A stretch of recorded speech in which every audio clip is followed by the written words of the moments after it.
Now, when I first started out at CNET, and every now and then, now still, I spend a lot of time behind the wheel of our 2007 Chevrolet Aveo. And it was yellow, and it was crap, but I kind of liked it in spite of that. So it's only fitting that they've stuck me behind the wheel of this car this week. It's the 2013 Chevrolet Sonic RS. It's not the spiritual successor, it's the actual successor to the Aveo. It's sold under the Aveo badge in the world market. Now, if that yellow car was the lemon, I guess this bright red one is the tomato, I'll call it. Let's get behind the wheel and check it out.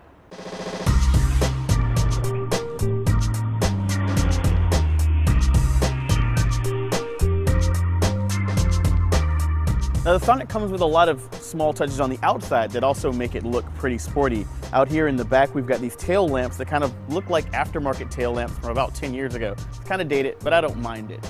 I've also had a lot of fun watching people look around for the door handles here. They're actually integrated into the windows, which kind of hides them. Other touches that are specific to the RS include these larger alloy wheels that are actually a dark color, which kind of look, again, cool and aftermarket. And around front, we've got fog lights and, again, headlights that kind of give it a sort of aftermarket headlamp feel. Now in the cabin, we've got a lot of neat little touches that sort of speak to the RS's sporty message. We've got these RS Sport seats with embossing on the actual seat and a little bit of embroidery on the back with those RS logos and red trim everywhere that you look. And we've also got this motorcycle-inspired gauge package that's supposed to look like the sort of gauge pod on a sport motorcycle with a big digital speedometer right there and a large tachometer on the other side.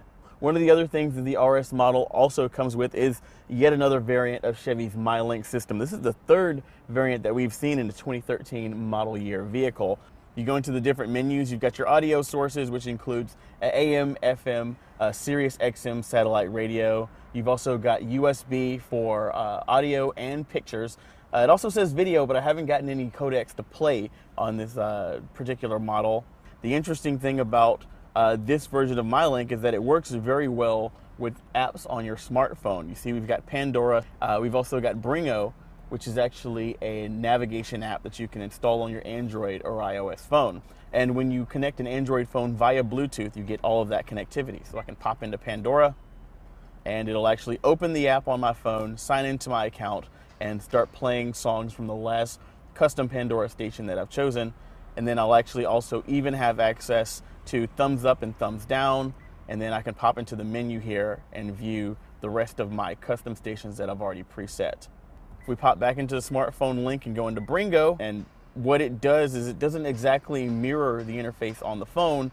It gives you a sort of custom car interface. It'll allow you to do things like search for destinations, enter addresses, and get those turn-by-turn navigations. The interesting thing about Bringo is that it's a $50 app that you install on your phone, and you get locally stored maps and turn-by-turn navigations, as opposed to buying like an $800 or $1,200 navigation option. That's a very interesting way to keep costs down on this really inexpensive car and give the owners the sort of tech that they want. Now, underneath the Sonic's short hood, there's not a ton of space in the engine bay, but that's okay because it's got a teeny tiny little engine here. This is the 1.4 liter turbocharged Ecotec engine, and it's got about 138 horsepower, but the base 1.8 liter also has 138 horsepower.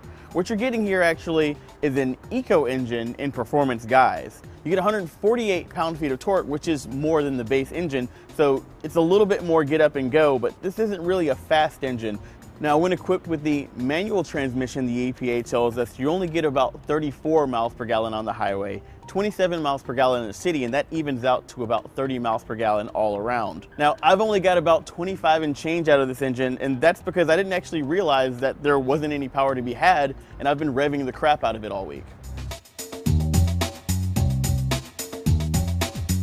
Now, we called our 2007 Chevrolet Aveo the Lemon because, well, it was yellow and it was crap. The Sonic isn't crap. It's actually pretty good. It's got an interesting engine. That turbocharged engine makes just enough power, but like I said earlier, don't fool yourself into thinking that it's a high-performance engine just because you've got a turbo badge on there. 138 horsepower is just enough power for a vehicle of this size, and it's pretty high up in the power band, so you've got to actually rev the crap out of it to get access to it. What I find weird is the gearing, which is a little bit odd, particularly in stop and go traffic or when tooling around the city, where I often find myself in a weird no man's land between first and second gear, where first gear is just maybe a little too many revs, making a little too much noise, a little too jerky, and second gear's maybe just not enough power to keep the vehicle moving. And I find myself constantly going back and forth between first and second gear. You got to do a lot of shifting in this car if you want to have any amount of fun with it. Now, one thing that the Sonic RS does really well, though, is handle. The suspension is actually pretty well sorted out for a cheap Chevy car. Has really good turn-in. The sort of initial responsiveness of the handling is pretty good. There's not a lot of feedback that you get through the steering wheel, but that's kind of par for the course in this day of electronic power steering. I'm not sure if this vehicle is actually equipped with it or not, but I wouldn't be surprised. I'm not feeling a lot through the wheel, but I am getting a pretty good seat of the pants feel through the suspension, which is firm but not punishing. I think 16-year-old me would love this car, but 16-year-old me didn't really know better. 16-year-old me was happy with a 1990 Toyota Camry. I'd be as giddy as a schoolgirl in this. Now, CNET chose the Chevrolet Aveo when we were looking for a test car for our stereo installs because it was the cheapest car in America in 2007 when we bought it. Now, the Sonic is no longer the cheapest car that Chevy makes, far be it it's not the cheapest car on the market anymore, but it is still pretty cheap. Starts at $14,785 for the entry-level hatchback model.